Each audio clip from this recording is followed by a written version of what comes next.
рафоат ҳошимова сокини шаҳри хуҷанд ки дар хонаи иҷора зиндагӣ мекунад, ҳар субҳ ҳамроҳи наберагонаш бо умед ба маҳалли бунёди биноҳои ваъдагӣ меояд ки оё онҷо кори бунёди биноҳои бисёртабақа оғоз шудааст ё не.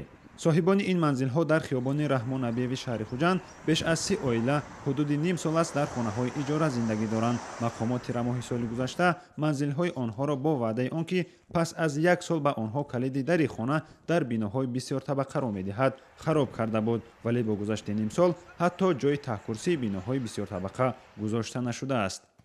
ваъдаи онҳо ҳамин ки баъди 1 ҳафта, баъди 1 моҳ, ба ин моҳ шуда хор рафтааст. ман фарзандам мана умри 10 соли умраш расиву гузашт. ман ин хонаи пуштам азобу машаққат кадид. ҳам занаш зан гирифт, баъди 1 соли зан гирифтанаш бурафт, омад бурафт, ман ин кади умраш гузашт вая.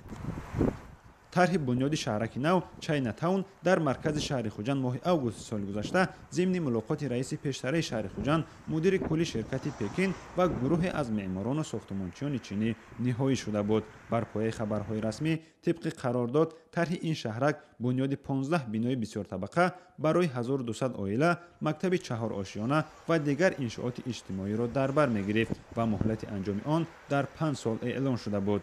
оғози бошитоби татбиқи ин тарҳ дар моҳи октябри соли гузашта ва ба дунбол таъхири дурудароз дар сохтмони хонаҳои бисёртабақа дар соҳили руди Сир ба сар задани овозаҳо байни сокинон боис гардидааст. бархе мегӯянд зимни санҷиш аз ҷои таҳкурсӣ об баромадааст ва бо ин сабаб сармоягузорони чинӣ аз шурӯъи сохтмон худдорӣ кардаанд, вале масъулони ҳукумати шаҳри хуҷанд таъхири шурӯъи сохтмонро дар ташхиси замин рабт медиҳанд. лоиҳакашӣ мувофиқи меъёрҳои сохтмонӣ худаш солҳо давом мекард. иншооти калон аст, якчанд биноҳо. барои лоиҳакашидан аввал ташхиси ҳамин замини интихоб кардагӣ мешавад. ташхис тамом шуд. барои лоиҳакашӣ мо гуфтем ки фақат 2 бинои аввалин ки барои шаҳрвандон лозим аст тезтар тайёр кунанд. барои ҳамин таъхир монд.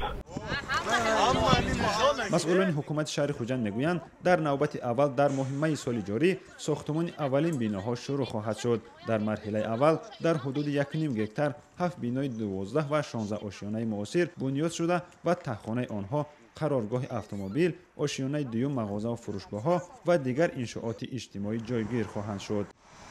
шаҳраки Чайнатаун дар ҳоле сохта мешавад ки кишвари Чин аз баҳрабардорони аслӣ аз конҳои маъдани шимоли Тоҷикистон маҳсуб меёбад.